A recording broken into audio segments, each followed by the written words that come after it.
Midi pile, c'est l'heure du premier rendez-vous d'information de ce mardi en Bourgogne, de ce mercredi en Bourgogne. Bonjour et merci d'être là. On connaissait les grands chefs qui livrent leurs petits secrets de cuisine. Il y a aussi maintenant la coiffeuse qui explique son coup de main. L'idée est lancée par une jeune professionnelle dijonnaise. Des chefs qui révèlent quelques-uns de leur tour de main en donnant des cours dans leur cuisine, ce n'est pas nouveau, mais un coiffeur qui apprend à ses clientes à se coiffer elle-même, c'est inédit et c'est une jeune coiffeuse installée à Day, près de Dijon, qui en a eu l'idée. Elle a mis en place 3 fois par semaine dans son salon des ateliers, logiquement baptisés « Je me coiffe ». Anne Berger, Daniel Vaccin. Le lundi, c'est jour de fermeture au salon, mais Catherine Loisier est là pour accueillir les clientes. Elles sont 3 à avoir rendez-vous à 14 h et cette fois, ça n'est pas pour se faire coiffer qu'elles sont venues.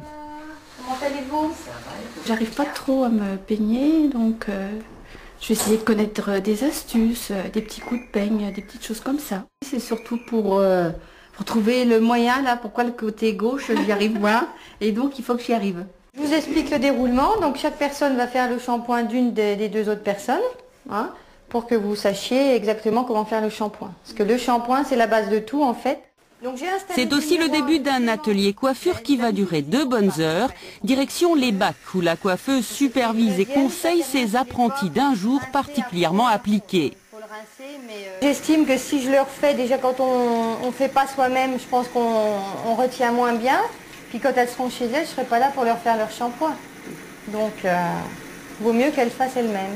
Je ne sais pas si vous préférez être assise ou debout. Voilà, tu étales. Après le shampoing, nouvelle étape et les vraies difficultés commencent pour les 3 stagiaires.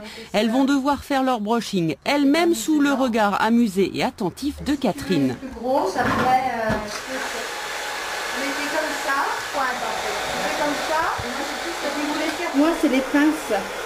Tu en veux une deuxième peut-être de pince? Oh non, c'est encore plus compliqué. Les clientes en sortant de chez moi souvent me disaient je suis bien coiffée mais malheureusement j'arriverai pas à me recoiffer à la maison. Donc je leur disais non, en fait c'est pas très difficile de faire un brushing, il suffit d'avoir quelques astuces. Donc je me suis dit pourquoi pas leur apprendre à faire un brushing. Alors bien sûr pas comme je le fais en 2 heures, elles vont pas devenir coiffeuses. Mais les techniques de base, ça va déjà bien les aider.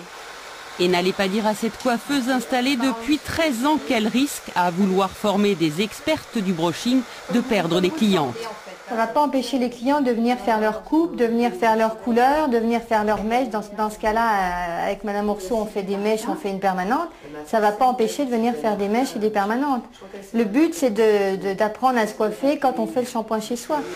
16 h, l'atelier se termine. Le plus dur reste à faire. Appliquer de retour chez soi les consignes aussi bien que la crème de soin. Il y a Catherine qui nous remet dans le droit chemin. Non, mais je pense qu'on va essayer. Je m'en sens bien. Par contre, je vais peut-être me prendre ses cheveux un peu moins lourds. Vous êtes toute belle. Vous retrouvez ensuite Emmanuel Pinsonneau pour le journal du soir. En attendant, l'information est sur le site internet de France 3. Bel après-midi, à demain.